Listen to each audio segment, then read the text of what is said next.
Kain.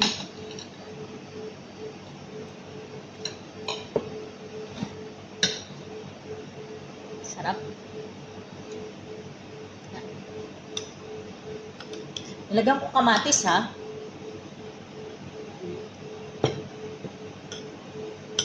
Sarap na ng manok.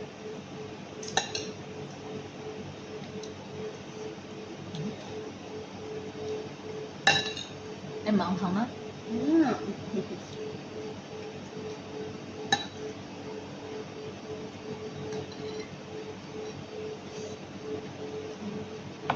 Ang sabon ng manok.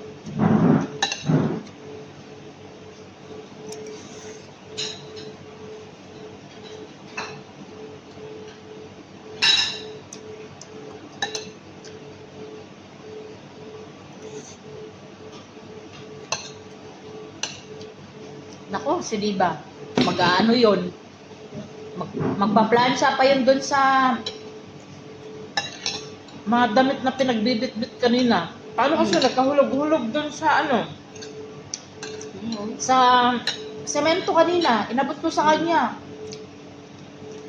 Yata nahawakan ng maigi. Ayun, bumagsak dun sa ano. Sabi ko, mag-ano Ganyan ka na. na, ganyan kahirap. Pag alisan, ikaw lang yung gaganyan. Kaya dyan mga, sana yung magpunta ikaw ng kasama. Hindi naman ata panay. Hindi naman ata sila panay-panay bakasyon eh. Hindi. Pero, panay labas. Ay, na nga lang.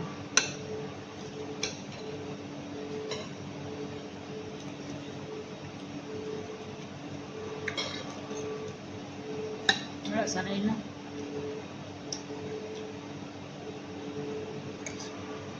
Eh, dalawa naman kami ah. Minsan ang isa hindi sinasama yan. Ang isasama talaga yung mga nauna.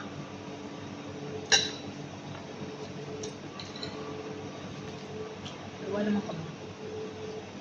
Yung isa maglilinis eh. Di ba? Hindi kayo sinasamang dalawa ni ano. Ganon din yan.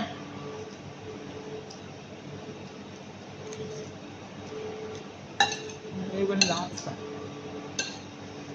Okay lang din yun, iwanan yung isa para pagdating.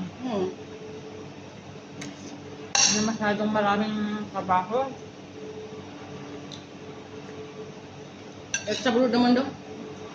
Kukunin niya. Baka ano na natin pa. 30 anyos. Ewan pa kung taga saan.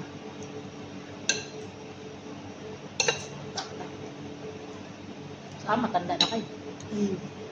Darating daw sa katapusan. Sakto lang din.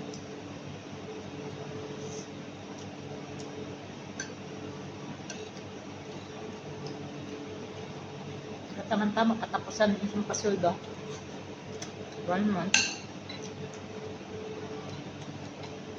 Hindi ba ayaw nila sa extra brood eh. Pala sagot daw. Siyempre, hindi na first time eh. Kaya parang sanay na managot. Ako naman kahit first timer ako dati. Gusto talagang ano, pag alam ko namang may ano, hindi ko naman kasalanan, talagang sinasagot ko.